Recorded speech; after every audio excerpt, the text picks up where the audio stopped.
जय हिंद।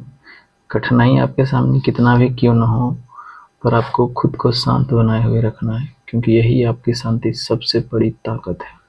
तो चलिए स्टार्ट करते हैं। और ये इकोनॉमिक्स का प्रीवियस ईयर का क्वेश्चन है। हम यहाँ पे केवल टिक नहीं लगाते हैं, आप देखे ही होंगे, चीज़ों को समझते हुए और फास्ट रिवीजन करते हैं। तो चलिए आगे बढ़ते हैं। बोला क्या गया है कि गृहस्थियों द्वारा खरीदी गई उपभोक्ता वस्तुओं तथा सेवाओं की औसत कीमत को मापने वाला सूचकांक क्या है। जैसे में गृहस्थियों के द्वारा, यानी हम लोग जो बाजार से कुछ खरीदते हैं तो उसको किस रूप में मापा जाता है। जैसे में हम लोग अगर महंगाई की डिसाइड करते हैं तो कैसे हम लोग डिसाइड करते हैं। जैसे में आज हमने प्याज लाया 10 रुपये और कल हमें मिलेगा, जैसे में कल हमने प्याज लाया था 10 रुपये और आज हमें मिल रहा है 20 रुपये। तो जो हमें जिस कीमत पर मिल रहा है उसी पे हम लोग डिसाइड करते हैं क्या कि महंगाई है या क्या है। तो यानी उपभोक्ता जो है जिस कीमत पर खरीद रहा है उसी पे तो डिसाइड होता है ना। तो डिसाइड हो रहा है तो इसको क्या बोलेंगे, उपभोक्ता मूल्य सूचकांक। तो इसका आंसर क्या हो जाएगा, उपभोक्ता मूल्य सूचकांक। तो देखते हैं कहाँ है। पहला बोला है कि जीवन निर्वाह की लागत, नहीं बिल्कुल गलत है। थोक कीमत सूचकांक, थोक कीमत पे तो हमने चर्चा नहीं किया, थोक कीमत पे बिल्कुल नहीं होता, ठीक है, इसको गलत कर दीजिए सबसे पहले। और क्या है तीसरा, उपभोक्ता कीमत सूचकांक, यस, ऑप्शन नंबर 3 हो जाएगा, ठीक है, दिक्कत तो नहीं है। इसका बेस ईयर की अगर बात कर देते हैं तो इसका बेस ईयर कौन सा भी है भारत सरकार ने लिए हुए है, तो देखिए 2012। तो क्वेश्चन में ये भी पूछा जाता है कभी कभी आपको कि उपभोक्ता मूल्य सूचकांक का बेस ईयर क्या है, तो 2012 है, ठीक है। आगे बढ़ते हैं। देखिएगा, एक है बोला गया अल्पाधिकार में होता है, एक हमने क्या बताया था, इसी में बताया था एकाधिकार।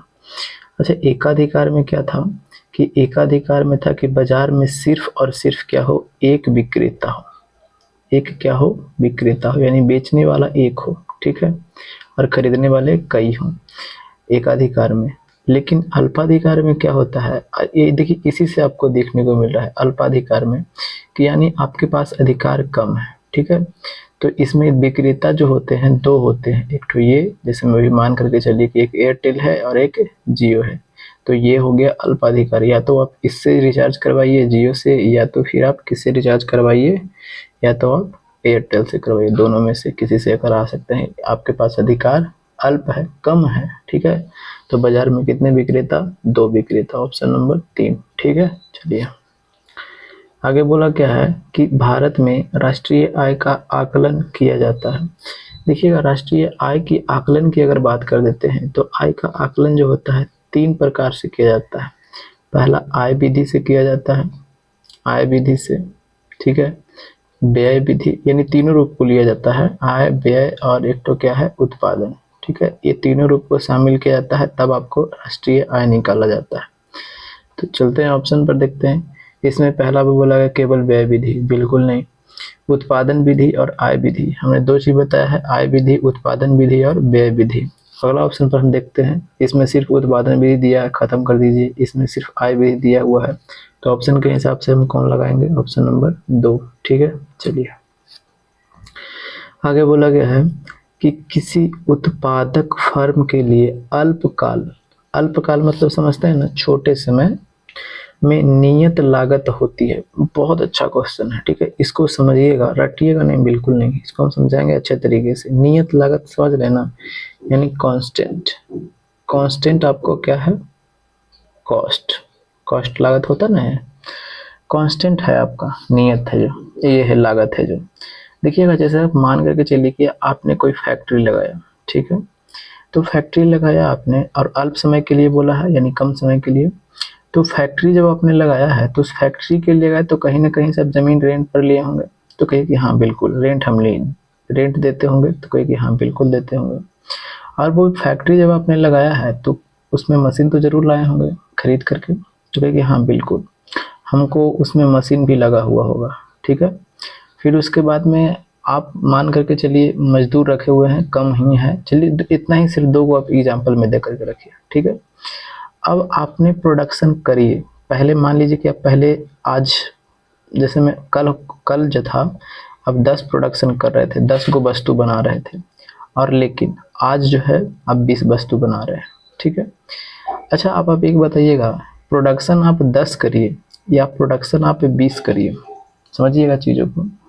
क्या रेंट पर कोई प्रभाव पड़ेगा या मशीन पर कोई प्रभाव पड़ेगा?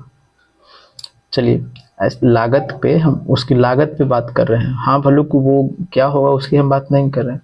जितना रेंट हम पहले दे रहे थे या इसके लिए 10 गो उत्पादन कर रहे थे, उतना ही तो रेंट तो हम 20 उत्पादन करेंगे फिर भी देंगे। देंगे कि नहीं देंगे? तो कहे कि हाँ बिल्कुल देंगे।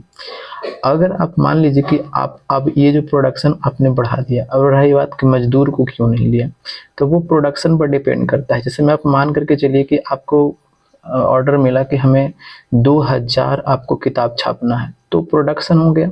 तो प्रोडक्शन हो गया तो उसके लिए आप मजदूर को रखेंगे, और भी आपको वर्कर चाहिए तो वो वर्कर मजदूरी लेगा, तो ये बढ़ेगा। अगर आपको मांग मतलब कि बाजार में मांग नहीं है तो आप अपने मजदूर को छटनी कर दीजिएगा। तो ये मजदूर वाला जो चीज़ है ये तो घट बढ़ रहा है ना।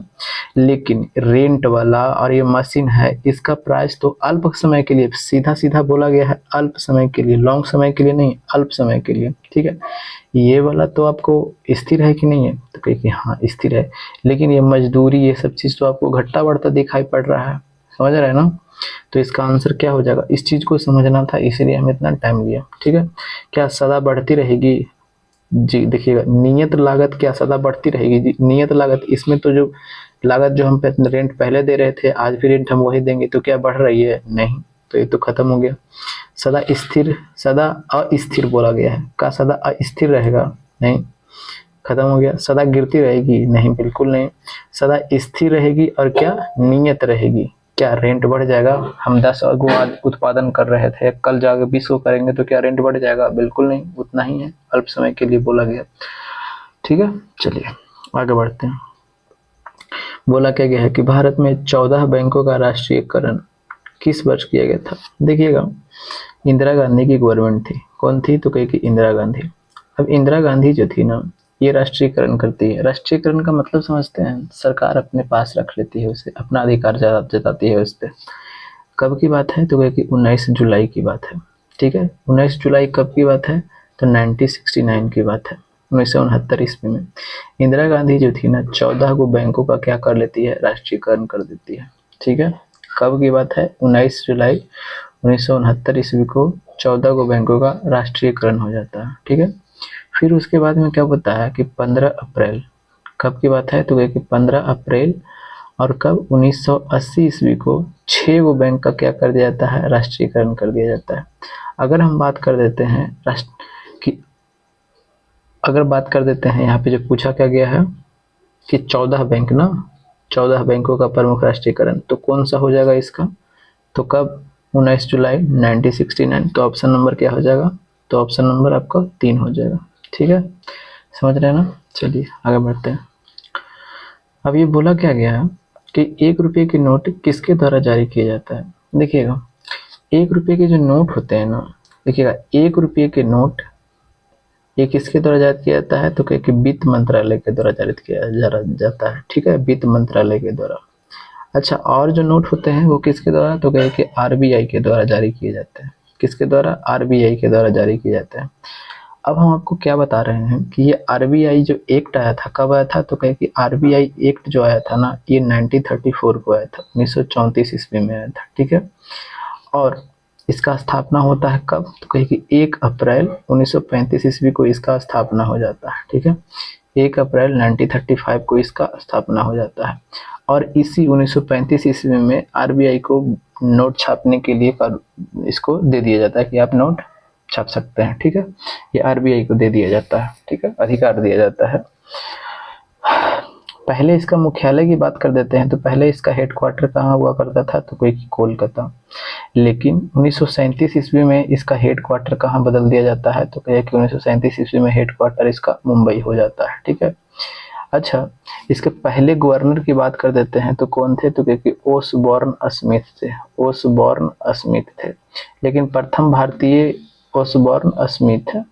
अच्छा, प्रथम भारतीय गवर्नर कौन थे? तो कहे कि सीडी देशमुख। ये सीडी देशमुख कब बने थे? तो देखिएगा, सीडी देशमुख की अगर हम बात कर देते हैं तो सीडी देशमुख बने थे 1943 को बने थे। ठीक है, और इसका राष्ट्रीयकरण हुआ कब था? तो कहे कि 1949 को इसका राष्ट्रीयकरण कर दिया गया था। ठीक है, कोई दिक्कत तो नहीं है, यहाँ तक तो समझ में आ रहा है ना अच्छे तरीके से। चलिए, तो इसका आंसर कौन सा हो जाएगा? 1 रुपये के नोट क्या भारतीय रिजर्व बैंक? नहीं। State bank? नहीं। भारत के राष्ट्रपति? नहीं। तो भारत सरकार ही कही, क्योंकि वित्त मंत्रालय नहीं दिया हुआ है, तो वित्त मंत्रालय यानी भारत सरकार। तो ऑप्शन नंबर 4। ठीक है, आगे बढ़ते हैं। बोला क्या क्या है कि निम्न में से किस वस्तु का केवल विनिमय मूल्य है? विनिमय मतलब समझते हैं, एक्सचेंज करने की बात, यानी खरीदने बिकने की बात किया जा रहा है। ठीक है, उसका मूल्य रहता है। बात करते हैं हम टेलीविजन का, तो टेलीविजन का मूल्य क्या है? कार्य करने के लिए है। या आप ऐसे भी देखिए कि टेलीविजन को आप खरीद करके रखे हुए हैं और उसको कुछ समय के बाद जब आप बेचिएगा तो क्या इसका रेट वही मिलेगा? तो ये नहीं। और वैसे भी टेलीविजन का मुख्य काम क्या है? इसको क्या है, इससे आप लेते हैं तो क्या करते हैं? कार्य करते हैं ना इससे। ठीक है, चावल की बात करते हैं तो चावल आप खरीदते हैं तो इसका मुख्य कार्य क्या है? उपभोग करना, यानी खाना खा करके आप पेट भरते हैं। ठीक है, तो ये भी विनिमय का नहीं है। टेलीविजन, अच्छा टेलीविजन ये था, तो इसका टेलीविजन आप इसको कर लीजिए, टेलीविजन था ना, तो टेलीविजन को आप ये कर लीजिए मनोरंजन के लिए। ठीक है, ज़्यादा सुटेबल बैठेगा। किसके लिए? तो कहे मनोरंजन के लिए। अच्छा, अब इसका किसके के लिए आप कर सकते हैं? कंप्यूटर का किसी चीज़ को आप कार्य कर रहे हैं। ठीक है, कार्य के लिए। लेकिन आप हीरा की बात कर रहे हैं, तो हीरा से क्या इसका कोई चीज़ है क्या? इससे आप कोई कार्य कर रहे हैं या कोई इसको खा करके पेट भर रहे हैं, ऐसा कुछ भी चीज़ है? तो बिल्कुल नहीं है। और रही बात, आप ऐसा नहीं समझ रहे हैं तो आप इस तरीके से समझिए कि अगर आप हीरे को आज खरीदे हैं और कल बेचिएगा तो क्या इसके दामों में कोई फ़र्क पड़ने वाला है? ऐसा थोड़ा नहीं है कि ये सेकंड हैंड हो गया भाई। हाँ, बाज़ार में रेट के हिसाब से ये आगे पीछे थोड़ा होता है, बट ऐसा तो नहीं है कि ये पुराना हो गया तब इसका दाम कम हो गया, सेकंड हैंड हो गया। जैसे मेरे से मान लीजिए कि सेकंड हैंड हो गया, चावल पुराना हो गया, तब आपके इसका दाम कम सकता है। लेकिन इसकी बात तो कुछ नहीं है कि ऐसा नहीं है कि कम जाएगा। ठीक है, इसको लोग संजोते हैं करेंसी के रूप में, जो हीरे जवाहरात गहने वगैरह। ठीक है, तो इसका आंसर हो जाएगा ऑप्शन नंबर 1। ठीक है, अगला पे देखिएगा, ब्लैक बोर्ड का लक्ष्य क्या था? देखिएगा, ऑपरेशन ब्लैक बोर्ड जो स्टार्ट किया गया था 1986 में स्टार्ट किया गया था। ठीक है, तब 1986 में स्टार्ट किया गया था, तो उस समय प्रधानमंत्री कौन थे? तो के राजीव गांधी, क्योंकि राजीव गांधी ही न बने थे, क्योंकि 84 में तो हत्या हो गया था 1984 में इंदिरा गांधी का, तो फिर उसके बाद में कौन बने थे? तो राजीव गांधी बने थे। ठीक है, अब ये ऑपरेशन ब्लैक बोर्ड का लक्ष्य क्या था कि शैक्षणिक रूप से जो पिछड़े हुए हैं वहाँ पे क्या करना है? तो शिक्षा प्रदान करना है। ठीक है, जहाँ पे लोग पिछड़े हुए हैं शिक्षा के रूप में, उसे क्या करना है? शिक्षा देना है। तो शहरी झुग्गियों निवासियों को शिक्षा प्रदान करना? नहीं। ठीक है, वयस्क साक्षरता को बढ़ावा देना? नहीं। विशेष रूप से लड़कियों के लिए? नहीं। शैक्षणिक रूप से पिछड़े क्षेत्र में प्राथमिक शिक्षा प्रदान करना, ऑप्शन नंबर 4। ठीक है, चलिए, बोला क्या गया है कि किस पंचवर्षीय योजना ने मानव पूंजी के महत्व पर जोर दिया? अच्छा, मानव का पूंजी क्या होता है आप बताइएगा? कोई भी मानव है, हम हैं, आप हैं, तो उसका मेन पूंजी क्या होता है? पैसा क्या होता है? देखिएगा, मानव पूंजी होता है क्या? उसका हेल्थ होता है, उसका एजुकेशन होता है। ठीक है, ये सभी के सभी जो आप देख रहे हैं, ये सभी के सभी ये क्या है? मानव का पूंजी है। हेल्थ है, उसका एजुकेशन है, ये सभी के सभी उसका क्या है? पूंजी है। अब देखिएगा, तो ये शुरू कब किया गया था? तो 8वीं पंचवर्षीय योजना आया था। तो 8वीं पंचवर्षीय योजना कब आया था? देख लेते हैं, निकाल लेते हैं, डेट थोड़े नहीं याद रखना है। 51 से लेकर के 56 तक में प्रथम, और 56 से 61 तक में कितना? द्वितीय, और 61 से लेकर के 66 तक में तृतीय। ठीक है, और फिर तो गैप रहा था, तो 69 से लेकर के 74 तक में कितना? चौथा, और 74 से लेकर के 78 तक में कौन सा? पांचवा। ठीक है, और 80 से कहाँ? 84 तक में कौन? छठा, और फिर 84 से आपका क्या हो जाएगा? सॉरी, 4 हमने ले लिया, 85 ना हो जाएगा। केवल 5वीं पंचवर्षीय योजना जो था ये सिर्फ 4 वर्ष के लिए था। ठीक है, क्योंकि जनता पार्टी की सरकार बनती है और वो उसे खत्म कर देती है। और फिर 85 से क्या हो जाएगा? तो भैया कि 90, और फिर उसके बाद 2 साल फिर गैप रहा था, तो 92 से क्या हो जाएगा? तो 97, ये हो जाएगा 7वां, और ये हो जाएगा 8वां, और 9वां 8वां हो गया, और 9वां कौन सा हो जाएगा, तो 97 से 2002। तो कब स्टार्ट हो रहा है, यही पंचवर्षीय योजना, 8वीं पंचवर्षीय योजना में मानव पूंजी पर विशेष महत्व दिया गया था। ठीक है, जब मान लीजिए कि आप भूल गए, तो कैसे याद रहेगा, एग्जाम में कुछ दिमाग काम नहीं कर रहा है तो जैसे में मानव का पूंजी अगर हो है तो एकदम, जैसे मानव के पूंजी में हमने क्या बताया, उसको हेल्थ बढ़िया है, ठीक है, उसका हेल्थ क्या है, एकदम बिल्कुल बढ़िया है, एजुकेशन भी ठीक ठाक है, तो उसके पास में क्या है, पूंजी है ना, तो वो क्या रहेगा, एकदम ठाठ से रहेगा। मानव के पास में अगर पूंजी है, हेल्थ है, एजुकेशन है, तो वो ठाठ से रहेगा। ठीक है, तो ठाठ मतलब 8, समझ में आ गया ना, नहीं बोलिएगा तो नहीं, ऑप्शन नंबर 4। ठीक है, चलिए आगे देखते हैं। बोला क्या गया है कि गरीबों के लिए भोजन पोषण संबंधी स्थिति में सुधार करने के लिए कौन सा कार्यक्रम चलाया गया था। तो देखिएगा, मिड डे मील की बात कर देते हैं तो ये स्कूलों में चलाया गया था, ये ऐसा नहीं है कि गरीबों के लिए चलाया गया था, ये स्कूलों के लिए चलाया गया था। ठीक है, ये स्कूलों में चलाया गया था। तो सबसे पहले अगर हम मिड डे मील की अगर हम बात कर देते हैं तो मिड डे मील ये सबसे पहले जो चलाया गया था ये तमिलनाडु में चलाया गया था। तो ये क्वेश्चन ये भी बन सकता है कि मिड डे मील को सबसे पहले कहाँ लागू किया गया था, तो तमिलनाडु में।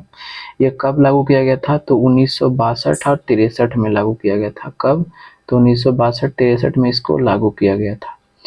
समझिए कब की बात है, उतनी घड़ी की बात है।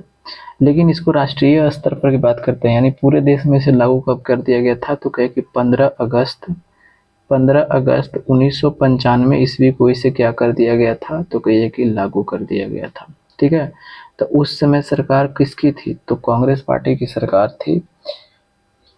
पीवी नरसिम्हा राव उस समय क्या थे, तो प्रधानमंत्री थे। ठीक है, तो ये पूरे राष्ट्रीय स्तर पर कब लागू होता है, तो 15 अगस्त 1995 को। अब ये बात करते हैं किसकी, सार्वजनिक वितरण प्रणाली की। इसकी शुरुआत किया गया था 1997 में।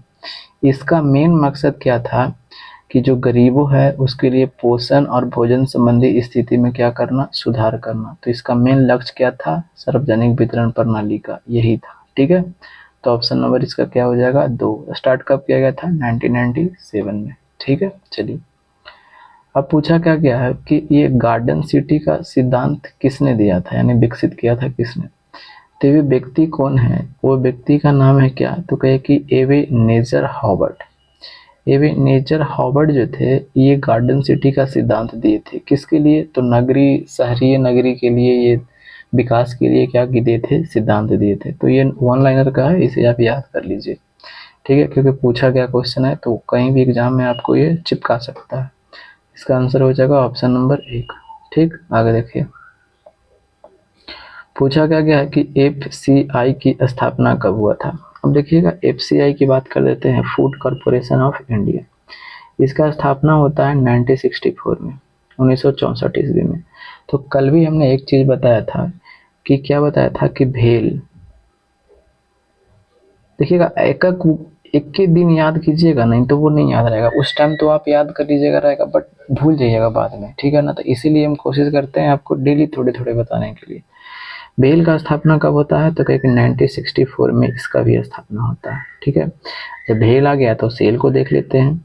तो सेल का स्थापना कब होता है, तो सेल का स्थापना होता है 1973 में, इसका क्या होता है, स्थापना होता है। अच्छा, ये 1964 में भी क्या होता है कि CACP, इसका पूरा नाम क्या होता है, commission for agriculture cost and price.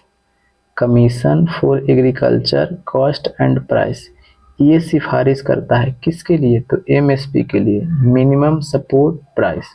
MSP के लिए सिफारिश करता है। ठीक है ना, तो किससे सिफारिश करता है, सरकार से। जैसे मैं आप कहते हैं नहीं कि जो आपको कृषि में जो किसान आपको उगाते हैं तो कम से कम मिनिमम सपोर्ट प्राइस उसको मिलना चाहिए। ऐसा होता ना कि बाजार में कभी कभी ज़्यादा मात्रा में मान लीजिए कि कुछ उग जाता है, मतलब कि उपज हो जाता है तो दाम उसका गिर जाता है, तो किसान को तो घाटा हो जाएगा, क्योंकि दाम मान लीजिए उसको कॉस्ट उगाने में ही कम से कम मान लीजिए कि पड़ा होगा 30 रुपये, बाजार में वो बिक रहा है कैसे 15 रुपये या 20 रुपये। तो क्या ये किसान के लिए फायदे का सौदा है? नहीं, तो बिल्कुल सौदा नहीं है, ठीक है। या आप मान कर चलिए कि कहीं क्या होता है, सूखा हो गया या कुछ हो गया, तो उसके लिए सरकार मिनिमम सपोर्ट प्राइस क्या करती है की थी, मिनिमम सपोर्ट प्राइस के तहत में क्या होती है, वो सभी कृषि में जो उत्पादन किए गए हैं किसानों के द्वारा, वो सभी क्या कर लेती है, खरीद लेती है। यानी कम से कम इतना दाम पर हम तुमको खरीद लेंगे, तुमको घाटा हम नहीं जाने देंगे, ठीक है। यही है मिनिमम सपोर्ट प्राइस। ये किसके सिफारिश पर इसे लागू किया गया था? तो CACP, commission for agriculture cost and price के सिफारिश पर इसको लागू किया गया था। कब? तो 1964 में ही, ठीक है। तो ये एक डेट से हमने इतना सारा चीज को लेकर के चला ताकि आपको रिवीजन होते रहे। तो इसका आंसर कौन सा हो जाएगा? ऑप्शन नंबर 3, ठीक है। 4 1964, 4 नहीं 1964, ठीक है। चलिए, FCI का स्थापना। अगले पर देखते हैं अगला क्वेश्चन क्या बोला गया है। कहाँ गया है? पूछा क्या गया है कि सार्वजनिक शिक्षा अभियान का उद्देश्य क्या था? तो देखिएगा, सार्वजनिक शिक्षा अभियान, ये बचपन में आप देखे होंगे कि एक पेंसिल आता था, उस पेंसिल पर दोनों तरफ एक लड़का एक लड़की बैठी हुई थी। तो उसका मकसद क्या था? शिक्षा को देना, ठीक है। स्कूलों में शिक्षा को देना। छोटा छोटा बच्ची होती थी और एक बच्चा होता था। तो 6 से 14 वर्ष तक के जितने भी बच्चे थे उसको क्या करना? शिक्षा देना, ठीक है। तो कहाँ महिलाओं को प्राथमिक शिक्षा प्रदान करना? नहीं, खत्म कर दीजिए। केवल महिलाओं को थोड़े नहीं था। ग्रामीण गरीबों को प्राथमिक शिक्षा देना? नहीं। 6 से 14 वर्ष की आयु के सभी बच्चों को प्राथमिक शिक्षा प्रदान करना? यस, ऑप्शन नंबर 3, ठीक है। चलिए आगे देखते हैं। जुलाई 1968 में गेहूं क्रांति नामक एक विशेष डाक टिकट जारी किसके द्वारा किया गया था? देखिएगा, कई क्वेश्चन ऐसे होते हैं जो आपको डेट से आपको वहां पे पता चल जाएगा। तो आप देखिएगा कि 1964 से 66 तक तो कौन प्रधानमंत्री रहते हैं? तो कहे कि लाल बहादुर शास्त्री। 66 में 11 जनवरी 66 को इनका क्या हो जाता है? निधन हो जाता है ताशकंद में, ठीक है। अब देखिएगा, जब निधन हो जाता है तो फिर उसके बाद इंदिरा गांधी बनती है। फिर कुछ समय के लिए ये बनते हैं गुलजारी लाल नंदा, वो कार्यवाहक प्रधानमंत्री बनते हैं, ठीक है ना, कार्यवाहक बनते हैं। लेकिन मेनली रूप से फिर कौन बनती है? इंदिरा गांधी बनती है। तो यानी 1968 में कौन रह रही है? इंदिरा गांधी। तो जारी कौन की? इंदिरा गांधी। महात्मा गांधी तो पहले ही मर गए थे। इंदिरा और जवाहरलाल नेहरू तो पहले ही मर गए थे। मोतीलाल नेहरू तो और पहले भी मर गए थे। तो देखिएगा, इस तरीके से आप ऑप्शन को भी एलिमिनेट कर सकते हैं, देखिए ना। तो इस तरीके से भी क्वेश्चन पूछे जाते हैं, तो थोड़ा सा आपको दिमाग लगाना। कई बच्चे होंगे कि नहीं यार, क्वेश्चन तो हम पढ़ भी नहीं किए। तो देखिए, क्वेश्चन को देख करके भी आप छाट दिए कि नहीं। मोतीलाल नेहरू जवाहरलाल नेहरू के बाबूजी थे, तो पहले ही मर गए होंगे, ठीक है। जवाहरलाल नेहरू मरे थे कब? तो 1964 ईस्वी में इनका देहांत हुआ था, ठीक है। तो ये भी खत्म हो गया। अब बच गए कौन? Indira Gandhi, option number 2। 64 या 63 में ध्यान से उतर गया, थोड़ा सा देख लीजिएगा, ठीक है। 64 या 63 में ही इनका देहांत हुआ था। किनका? जवाहरलाल नेहरू का। ध्यान से उतर गया। अगले पे देखिएगा,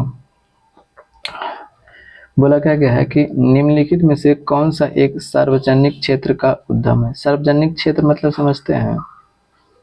सार्वजनिक क्षेत्र मतलब कि पब्लिक सेक्टर का, यानी पब्लिक सेक्टर का। तो कल भी हमने बताया था कि पब्लिक सेक्टर में क्या होता है कि उसमें सरकार की हिस्सेदारी होती है, यानी ज़्यादा मात्रा में, ठीक है ना। तो क्या टिस्को, ये टिस्को तो टाटा के है। तो टिस्को का स्थापना कब होता है? तो 1907 ईस्वी में इसका स्थापना होता है, ठीक है। जमशेदजी टाटा ने किया था। तो ये तो प्राइवेट कंपनी है, खत्म कर दीजिए। सरकारी कंपनी तो है ना। RIL, तो RIL ये तो भी प्राइवेट कंपनी है, इसको भी खत्म कर दीजिए। विप्रो प्राइवेट कंपनी है। भारतीय रेल जो है क्या है? सार्वजनिक कंपनी है, ठीक है, उद्यम है। क्या बोला गया है कि भारत निम्न में से दुनिया में से किसका अधिक बड़ा उत्पादक और उपभोक्ता है? तो देखिएगा, दलहन के मामले में अगर बात कर देते हैं तो दलहन सबसे ज़्यादा भारत उत्पादन करता है और सबसे ज़्यादा लपेटता भी है, ठीक है। यानी खा पी के अचा देता है, लपेटता भी है। तो कौन सा हो जाएगा? Option number 3। अच्छा, ये दलहन के मामले में आपको फर्स्ट राज्य पे कौन है? तो देखिएगा, दलहन में आपका MP है जो फर्स्ट राज्य है, ठीक है। दलहन में आपका क्या है? MP है। अच्छा, दलहन किस, जैसे में एक होता है खरीफ फसल, एक होता है जायद फसल, और एक होता है रबी फसल। तो ये जो रबी फसल के अंतर्गत में दलहन आता है। ठीक है, चलिए बोला क्या क्या है कि किस उम्र के लोगों को मुख्य श्रमिक शक्ति के रूप में जाना जाता है, यानी काम करने में मुख्य जो होते हैं ना कि 15 से और 35 वर्ष तक के जितने भी व्यक्ति होते हैं उनको मुख्य श्रमिक माना जाता है, यानी मेन। ठीक है ना, तो वो कितने से कितने वर्ष में, तो 15 से 35। तो ऑप्शन नंबर इसका 1 हो जाएगा। आगे बढ़ते हैं। बोला क्या गया है कि राष्ट्रीय खाद्य सुरक्षा मिशन का लक्ष्य निम्न में से किस उत्पादन को बढ़ावा देना है। तो आपको सामने ये पहले आ जाता है कि राष्ट्रीय खाद्य सुरक्षा मिशन का लक्ष्य है, तो हम आपको ये पूछते हैं कि ये आरंभ कब किया गया था, राष्ट्रीय खाद्य सुरक्षा मिशन लागू कब किया गया था, तो कहें 2013 में। अच्छा, 2013 में जब लागू किया गया था तो किसके किसके लिए था, तो था चावल के लिए, गेहूं के लिए, व्हीट जिसको बोलते हैं, और फिर एक ठो और क्या था, तो क्योंकि अनाज के लिए था। ठीक है, अब ये तीनों के तीनों रूप में था और ये सभी को 3 रुपये, 2 रुपये और 1 रुपये में इसको देने का अधिकार है, यानी इसे किसी भी व्यक्ति को प्राप्त करने का अधिकार है। 3 रुपये, 2 रुपये जो गरीबी सेक्टर्स में रहते हैं उनकी हम बात कर रहे हैं। ठीक है ना, राष्ट्रीय खाद्य सुरक्षा मिशन 3 रुपये, 2 रुपये और 1 रुपये में प्राप्त कर सकते हैं। तो इसका आंसर कौन हो जाएगा, चावल, गेहूं और मोटे अनाज है, खेबर अनाज नहीं, मोटे अनाज। ठीक है, तो कौन हो जाएगा, मोटे अनाज। फल नहीं है, तो ऐसे भी आप छाट सकते हैं। फल नहीं है तो सी कहाँ पे है, यहाँ पे खत्म कर दीजिए, सी यहाँ पे खत्म।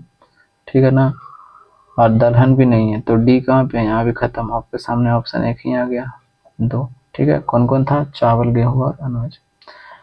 तो क्वेश्चन यहीं तक था। ठीक है, बताइएगा कैसा लगता है सेशन। ठीक है, जय हिंद, जय भारत, वंदे मातरम, इनकलाब जिंदाबाद।